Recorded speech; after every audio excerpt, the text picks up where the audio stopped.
افضل خاں شیواجی اور انجم رومانی، انتظار حسین۔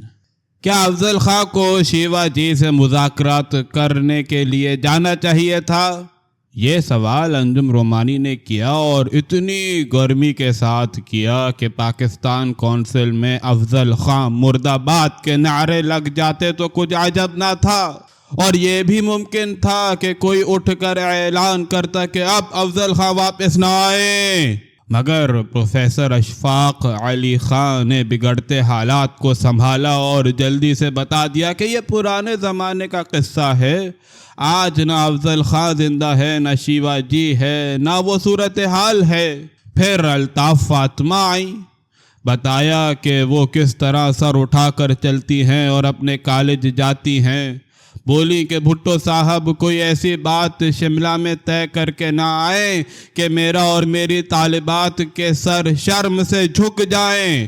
ہم نے تائید میں سر ہلایا۔ ویسے ایک بات یہ ہے کہ زوال ڈھاکہ کا سانحہ ہو جانے کے بعد بھی اگر ہمارا سر شرم سے نہیں جھکا تو پھر کوئی بھی سانحہ گزر جائے ہمارا سر شرم سے نہیں جھکے گا۔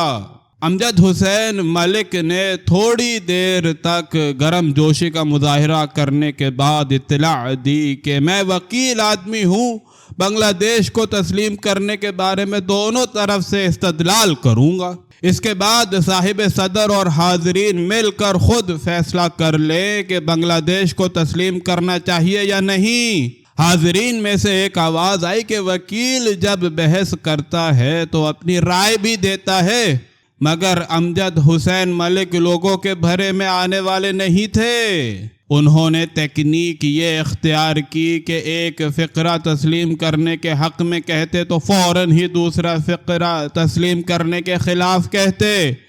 حق میں اور خلاف ان کے بیانات اس طرح گڈمڈ ہو گئے کہ انہیں الگ الگ کرنا دشوار ہو گیا، مگر تقریر انہوں نے جوش سے کی اور لمبی کی، اور ہم پھر حیران ہوئے کہ بغیر کسی نقطۂ نظر کے بھی تقریر اتنے جوش سے اور اتنی تفصیل سے کی جا سکتی ہے۔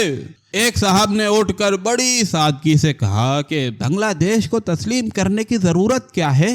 جنگ میں یہ ہوا ہی کرتا ہے کہ ملک کا کچھ علاقہ دشمن کے قبضے میں چلا جاتا ہے، جب تصفیہ ہوتا ہے تو وہ علاقہ واپس مل جایا کرتا ہے۔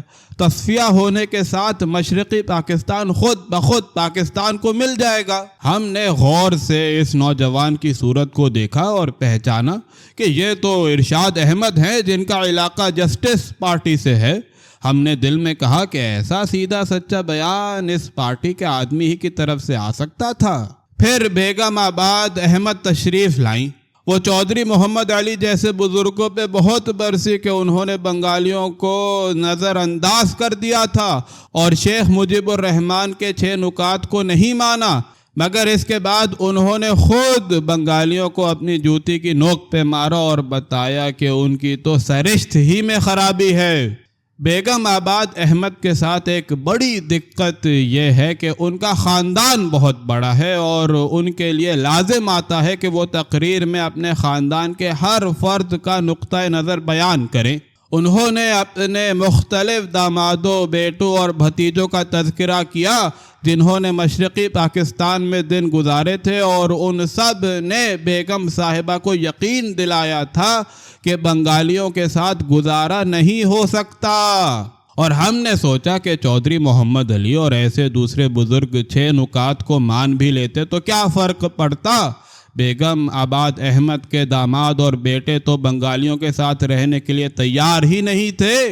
پاکستان کونسل کے اس مذاکرے میں پروفیسر عثمان نے انجم رومانی کے نقطۂ نظر سے ہٹ کر بات کرنے کے لیے پر تولے اور یہ بھی کوشش کی کہ ان کی تقریر امجد حسین ملک کی تقریر کی طرح گول مول نہ ہو۔ انہوں نے یہ سمجھانے کی کوشش کی کہ مذاکرات کے بارے میں پہلے سے طے کر لینا اور ان کی مذمت کرنا کوئی بھلی بات نہیں ہے۔ ان سے بڑھ کر پروفیسر اشفاق علی خان نے ایک بات کہی کہ اگر ہمارے بڑے صوفیہ مثلاً داتا گنج بخش پہلے سے یہ طے کر لیتے کہ ہندوستان میں سب چانکیہ کے پیرو بستے ہیں، سب مکار اور دغا باز ہیں، تو پھر وہ ہندوستان کا رخ ہی نہ کرتے۔ پروفیسر اشفاق علی خان اس مذاکرے میں ماڈریٹر تھے۔